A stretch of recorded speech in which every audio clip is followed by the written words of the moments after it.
Liberal Viewer presents. So the extent to which a candidate's religious beliefs should be a fair topic for scrutiny in a political campaign is an important issue, and Bill Maher on HBO's Real Time last week gave good examples of both when a candidate's beliefs should be subject to scrutiny and when they should not, beginning with the good kind of scrutiny you can see in this clip. There's a lot of areas where Mitt Romney says it's off base. You can't ask. You can't ask about Bain Capital. You can't ask about Mormonism. What else is there? The fucking Olympics? You have to base this election on the luge? There was an article in the New York Times on Sunday about Mitt Romney's religion. And let me read this quote from his friend and fellow church leader, Grant Bennett, said, "Sometimes Mr. Romney would report that even though he had made a decision on the merits, prayer had changed his mind. Even though rationally this looks like the thing to do, he said, I just have a feeling we shouldn't do it." So let me get this straight. Sometimes Mitt Romney makes a decision based on rationality, but then a fairy whispers in his ear and he changes his mind. Now, that's a good example of how a candidate's religion can raise a legitimate question about whether he or she should be elected, because when a candidate actually admits the supernatural will take precedence over the rational in making decisions, that's something that should concern rational voters, like rational voters were concerned in the 1980s when they learned Nancy Reagan had used an astrologer to make decisions about Ronald Reagan's presidency. But Bill Maher also criticized Mitt Romney's religion in a way that isn't really relevant to voters, as you can see in this clip. Romney is a proud Mormon. Mormons believe that God is a 6'2", flesh and blood man. I'm not making this up. They're making this up. I'm telling you what they believe. A 6'2", flesh and blood man who lives on the planet Kolob. And this is who he's taking his orders from. I do feel that I have the right to raise my hand and say, what the fuck? Yeah, but Bill.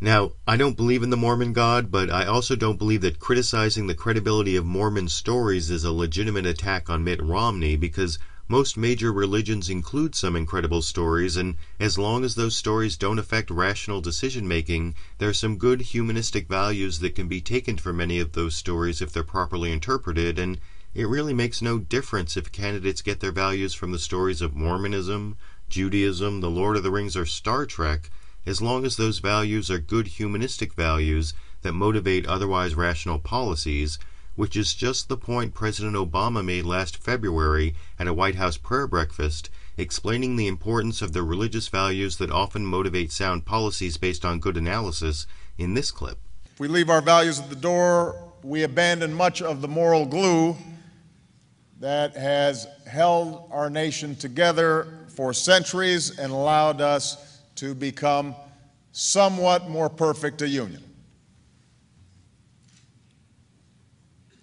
Frederick Douglass, Abraham Lincoln, Jane Addams, Martin Luther King Jr., Dorothy Day, Abraham Heschel. The majority of great reformers in American history did their work not just because it was sound policy or they had done good analysis or understood how to exercise good politics, but because their faith and their values dictated it. And not only did President Obama give historical examples of good public policies motivated by religious values, but he also gave specific examples of his own policies that were formulated rationally but motivated by good humanistic religious values, as you can see here. When I talk about our financial institutions playing by the same rules as folks on Main Street, when I talk about making sure insurance companies aren't discriminating against those who are already sick,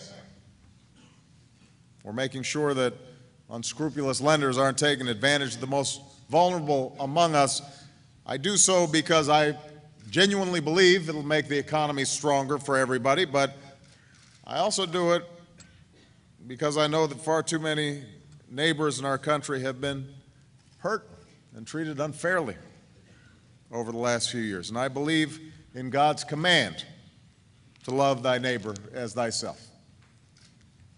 I know that a version of that golden rule is found in every major religion, in every set of beliefs, from Hinduism to Islam to Judaism. to the writings of Plato.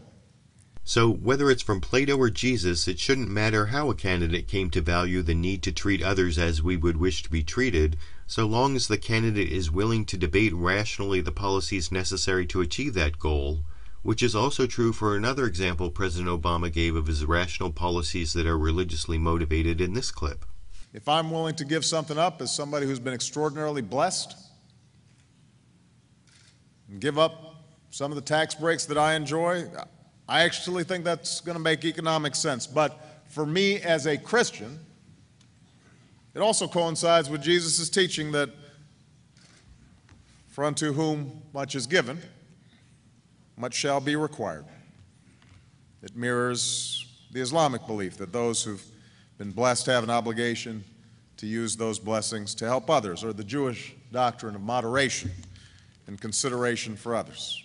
So feeling a need to care for the poor and disenfranchised is a value I can support, whether it comes from a religious belief or some non-religious philosophy, and even though I'm not religious, I have no problem with candidates bringing their good humanistic religious values with them into the political arena, as long as their religious beliefs don't take precedence over irrational policy decisions, because religion shouldn't be used as some kind of cosmic magic 8-ball to give answers to policy questions that should be solved rationally, I think, but I want to know what you think. Is it appropriate for President Obama to praise the religious values that motivate public policies, given his proviso that those policies are also rationally justified? And regarding the first issue Bill Maher raised, should voters legitimately worry about the claim that Mitt Romney allows religious inspiration to change decisions he's already arrived at rationally? YouTube, you decide.